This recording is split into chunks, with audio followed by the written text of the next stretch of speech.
There is a plant growing across Asia that contains 64% omega-3 fatty acids, more than any fish, more than any seed, and more than any supplement currently on the market. It self-seeds so aggressively that a single planting creates a permanent food supply. Yet Western nutrition science ignored it for an entire century. The omega-3 industry generates nearly $8 billion annually by selling you fish oil capsules. Meanwhile, this plant grows easily in a bucket. By the end of this video, you will know how to create a permanent, self-regenerating omega-3 supply that costs nothing after the first planting and requires no industry, no shipping, and no subscription. Now, let us begin. Walk into any Korean barbecue restaurant tonight and watch the table next to you. They will wrap grilled meat in large green leaves with serrated edges and purple undersides. This is not lettuce. This is not spinach. This is something Western grocery stores simply do not carry. 500 million people across Asia eat it every single week. In Japan, every piece of sashimi arrives with a decorative leaf underneath. Tourists assume it is just a garnish. It is not. The leaf contains compounds that kill bacteria and parasites. Japanese chefs have known this for 500 years. The leaf is not decoration. It is medicine hiding in plain sight. In China, traditional medicine cabinets contain this dried herb for treating 40 different conditions, including coughs, colds, nausea, skin inflammation, and allergic reactions. The documentation fills thousands of pages in texts that Western researchers never translated. Here is the first clue that something went wrong. You know basil, you know oregano, you know mint, rosemary, and thyme. These herbs sit in every Western grocery store, but this plant, consumed by more people than all those herbs combined, does not exist in Western consciousness. Most Americans have never even heard its name. The problem begins with language. Koreans call it kai-enep. Japanese call it shiso. Chinese call it zisu. Botanists call it Perilla frutescens. 4 names for one plant. There is no unified identity in Western languages. When a plant has no consistent name, it has no consistent presence in databases, cookbooks, or research funding. The fragmentation was not intentional, but the result was erasure. Compare this to cilantro. It is the same plant as coriander, different names for leaves versus seeds, but Western food culture unified those names. Everyone knows cilantro. It appears in every grocery store. Perilla never received that unification. It remained foreign in each separate encounter, never familiar, never integrated, and never understood. The ancient record tells a different story. In China, around 200 A.D., scholars compiled the Shenong Ben Cao Jing, the oldest surviving pharmacopoeia in human history. Perilla appears in its pages. The text describes using the leaves for respiratory ailments and the seeds for digestive problems. 2,000 years ago, Chinese physicians understood this plant. In Korea, a royal physician named Heojun spent 15 years writing the Donggi Bogam, finishing in 1613. This encyclopedia of Korean medicine documented 17 distinct uses for perilla, treating coughs, calming nausea, reducing inflammation, and promoting digestion. The book became Korea's most important medical text, guiding physicians for 4 centuries. Yet Western scholars did not translate it until 1999. That is 386 years of medical knowledge locked behind a language barrier. In Japan, during the Edo period from 1603 to 1868, perilla cultivation reached 90% of farming households. Families grew it for food, medicine, and lamp oil. Before electricity, Japanese villages pressed perilla seeds for oil to light their homes. The crop served 3 functions simultaneously: food on the table, medicine in the cabinet, and light in the darkness. Picture a Japanese farming village in 1750. The sun sets over terraced hillsides. Inside wooden homes, mothers light oil lamps fueled by perilla seeds harvested that autumn. Children eat dinner seasoned with perilla leaves picked that morning. Grandmothers prepare perilla tea for a family member with a persistent cough. One plant, 3 uses, and zero dependence on external supply chains. This was normal life for 250 years. But here is what matters most for survival. Perilla self-seeds with a ferocity that borders on aggression. A single plant produces from 1,000 to 4,000 seeds. 85% of those seeds will germinate, and they remain viable in soil for 5 years or longer.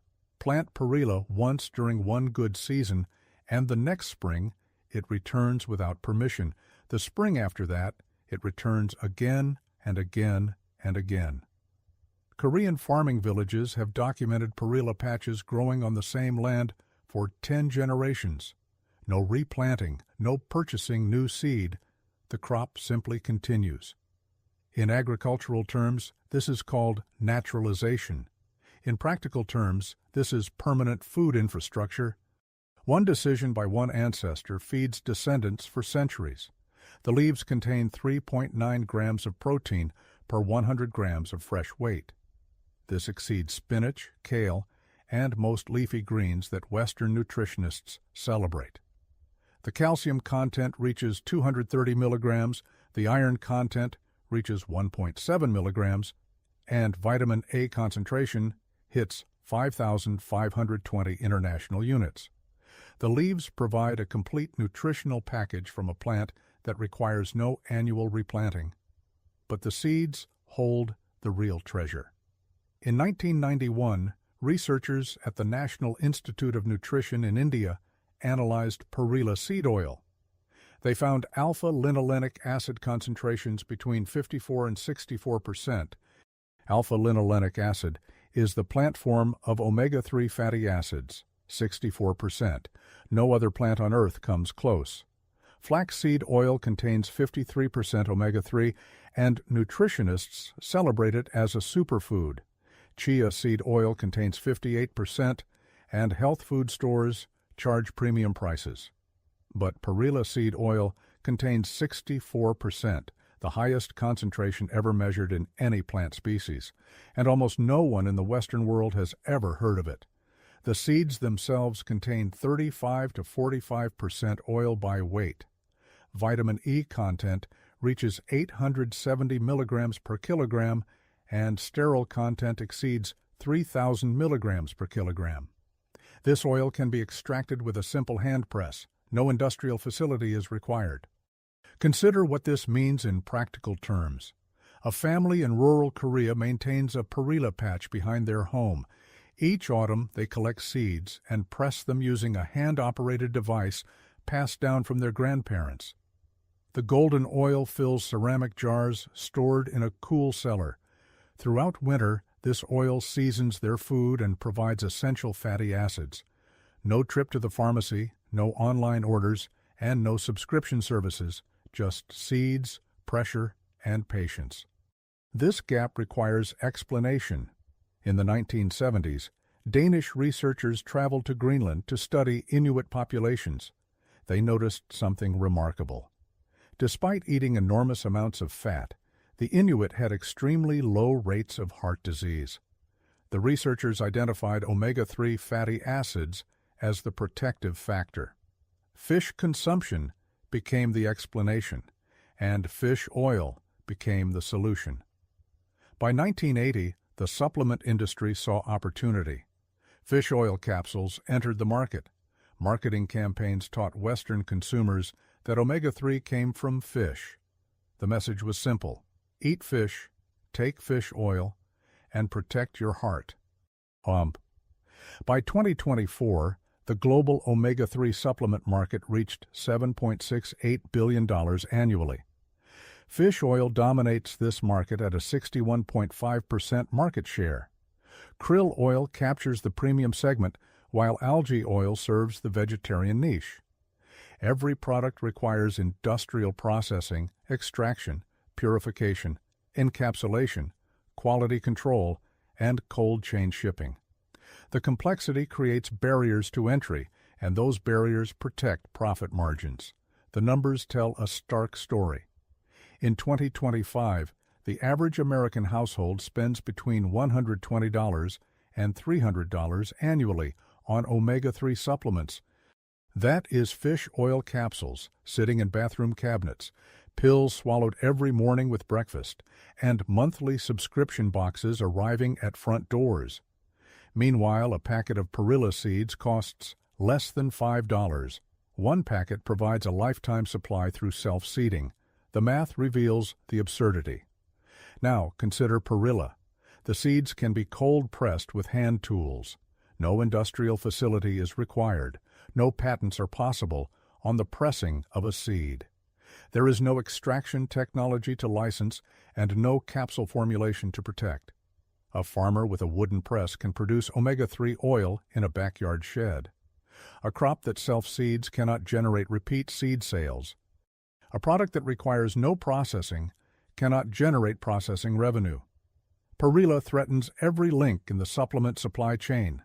Search PubMed, the database of medical research, and type fish oil omega-3. You will find more than 15,000 studies. Now type Perilla oil omega-3. You will find 400 studies. The ratio is 37:1. This is not because fish oil works better, it is because fish oil has funding. The research gap is not accidental. Fish oil studies receive industry sponsorship. Supplement companies fund trials that support their products. Perilla research receives almost no Western industry funding. The studies that exist come primarily from Korean government institutions, Japanese universities, and Chinese research hospitals. The knowledge exists, but it exists in languages that Western databases historically ignored. Until the 2000s, major medical databases systematically under-indexed research published in Asian languages. A study published in Korean might as well not exist for American physicians. A breakthrough documented in Japanese reached no Western audience. The translation barrier functioned as an information wall, 2,000 years of knowledge on one side and an $8 billion industry on the other. Visit the library of Seoul National University in South Korea and walk through the stacks of agricultural research. You will find hundreds of studies on perilla cultivation, nutrition, and medicinal properties. These papers date back to the 1950s. Korean researchers have documented everything: optimal planting times, soil requirements, harvest techniques, oil extraction methods, and disease resistance patterns. The knowledge exists in meticulous detail, yet almost none of it has been translated into English. But modern research has finally caught up. Consider what scientists have confirmed. In 2004, Japanese researchers published a clinical trial in the Annals of Allergy, Asthma, and Immunology.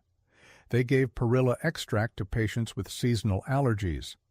The treatment group experienced a 50% reduction in allergic symptoms, that is 50% from an herb that grows like a weed. The active compound is rosmarinic acid. Perilla contains more rosmarinic acid than any other culinary herb ever tested, more than rosemary, despite the name, more than basil, and more than oregano. Rosmarinic acid reduces inflammation through mechanisms that pharmaceutical researchers have studied for decades. The compound inhibits enzymes that trigger allergic reactions. The science is clear and the applications are documented, yet the plant remains unknown. In 2004, researchers published findings on perilla in cancer prevention. The compounds in perilla leaves inhibited tumor growth in laboratory studies. The specific agent was perillaldehyde, a molecule found almost exclusively in this plant. The research appeared in Biofactors, a respected peer-reviewed journal. Western oncologists did not notice, and Western cancer patients did not learn. In 2017, Korean researchers studied alpha-linolenic acid from perilla oil and cognitive function. The results showed protection against brain cell damage and cognitive impairment. The omega-3 fatty acids cross the blood-brain barrier and protect neurons from oxidative stress. In 2024, a groundbreaking study examined perilla seed oil and Parkinson's disease. Cold-pressed perilla oil improved Parkinson's symptoms in mice through the gut-brain axis. The oil increased beneficial bacteria in the gut microbiota. This gut-brain connection represents cutting-edge neuroscience, and perilla was already doing it. The allergy research deserves deeper examination. In the United States alone, 50 million people suffer from seasonal allergies. They spend billions on antihistamines, nasal sprays, and prescription medications. Pharmaceutical companies generate enormous revenue from allergy season every spring. Now imagine those 50 million people growing perilla in window boxes and backyard gardens. Imagine them brewing perilla tea during allergy season.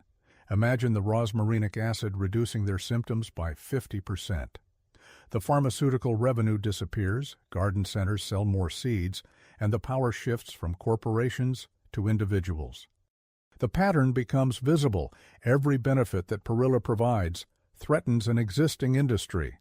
Omega-3 supplements, allergy medications, blood sugar drugs, and anti-inflammatory treatments. Each category represents billions in annual revenue. Each category could be partially replaced by a plant that costs nothing after the first planting. This is not a conspiracy. This is economics. Companies fund research that supports their products. They do not fund research that makes their products unnecessary. Universities pursue grants from available sources, and those sources favor patentable interventions.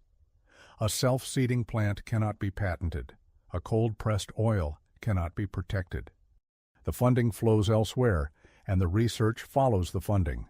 The knowledge gaps persist. However, you can grow it yourself. Perilla thrives in USDA zones 2 through 11. This covers almost the entire continental United States, most of Europe, and equivalent climates worldwide. The plant tolerates poor soil, drought once established, and general neglect. These are the characteristics of a survival crop. Here is the 5-minute setup. Soak your seeds in water for 24 hours. This dramatically improves germination rates. Fill a bucket of at least 3 to 5 gallons with basic potting soil.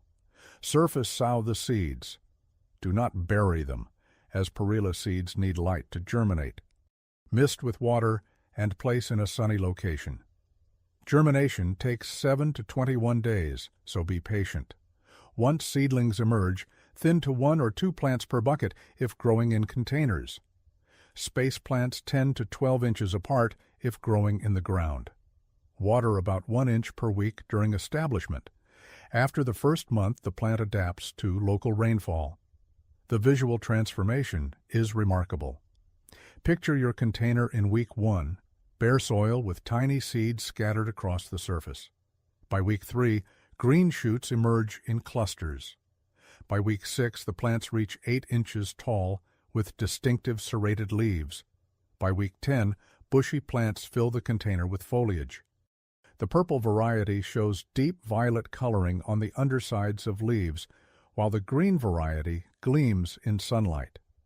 Both varieties produce equally nutritious seeds and leaves. Harvest leaves throughout the growing season. They taste like a combination of mint and basil with hints of anise. Eat them fresh in salads, wrap them around grilled meat Korean style, add them to soups, or dry them for tea. The options match Asian cuisines that have explored this plant for millennia. The culinary applications extend further than most Westerners realize. In Vietnam, perilla leaves accompany PHO and spring rolls. The aromatic quality cuts through rich broths and fatty meats.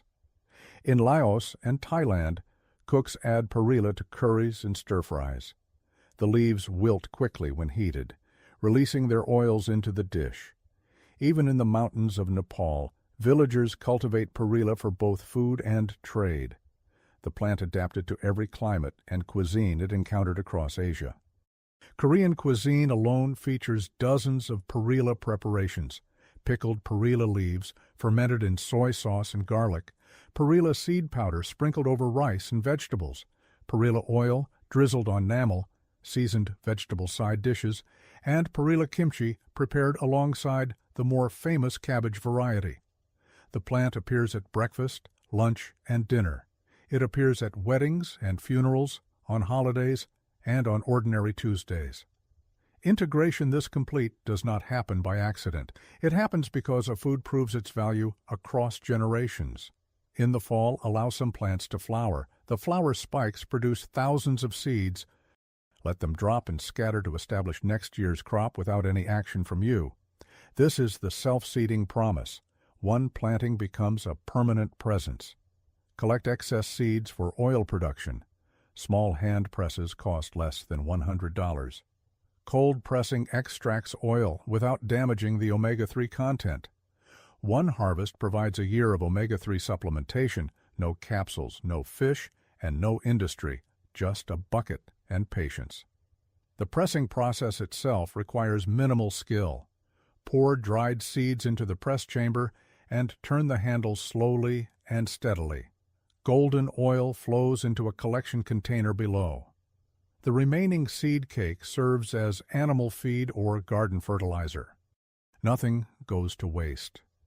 Traditional Korean farmers perfected this process centuries before industrial machinery existed. The technique remains unchanged because perfection needs no improvement. Storage of the finished oil requires only basic precautions. Keep the oil in dark glass containers to prevent light degradation and store in a cool location, away from heat sources. Refrigeration extends shelf life, but is not strictly necessary. Traditional Korean households stored Perilla oil in ceramic crocks in underground cellars where the oil remained usable for 12 months or longer. Modern refrigeration only improves on these results. The seeds store indefinitely when kept dry. Traditional Korean households maintain seed supplies for years. The emergency value is obvious. If supply chains fail, if stores close, or if industrial systems collapse, the seeds in your shed still grow. The plant still self-seeds, and the omega-3 still reaches 64%. Consider a scenario that preppers discuss regularly. Economic disruption closes local pharmacies.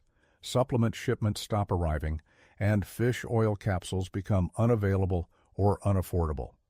Families dependent on industrial supply chains face sudden nutritional gaps. But the family with Perilla growing in their backyard faces no disruption. They harvest leaves for fresh eating, press seeds for oil, and save seeds for the next season. Their omega-3 supply remains secure regardless of external circumstances. This is what resilience looks like. It is not bunkers and freeze-dried meals, nor is it supplements shipped from factories across oceans. Resilience is a plant that returns every spring without asking, a plant that feeds you, medicines you, and replants itself while you sleep.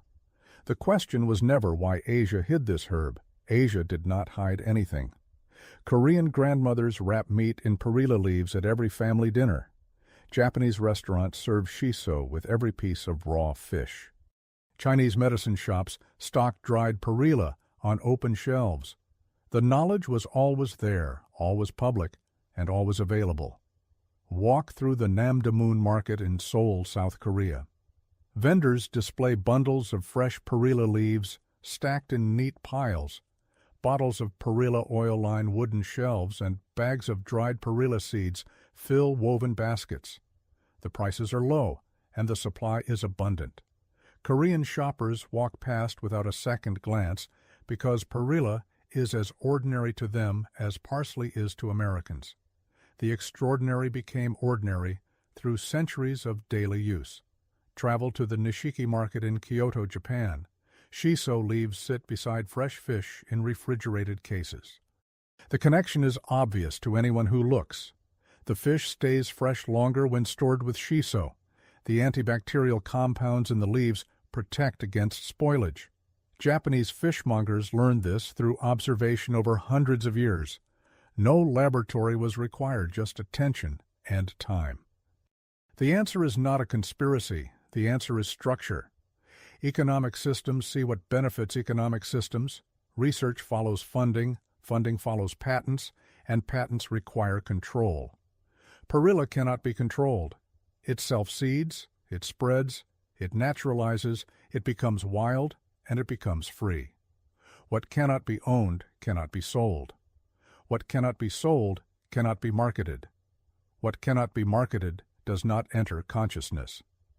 3 generations of Westerners grew up without ever hearing the word Perilla, not because anyone hid it, but because no one profited from revealing it. The Internet has begun to change this equation. Gardening forums now feature threads about Perilla cultivation. YouTube videos demonstrate Korean cooking techniques using Perilla leaves. Seed companies report increasing demand for Perilla varieties. The information barriers are falling one search query at a time. What took centuries to suppress may take only years to reverse. The plant does not care about revenue streams. It cares about reproduction and spreading. It cares about establishing itself wherever soil and sunlight permit. For 2,000 years, Perilla has pursued this single agenda, and it will continue for 2,000 more. The seeds you plant this spring will produce plants this summer, those plants will drop seeds this fall, and those seeds will germinate next spring without your intervention.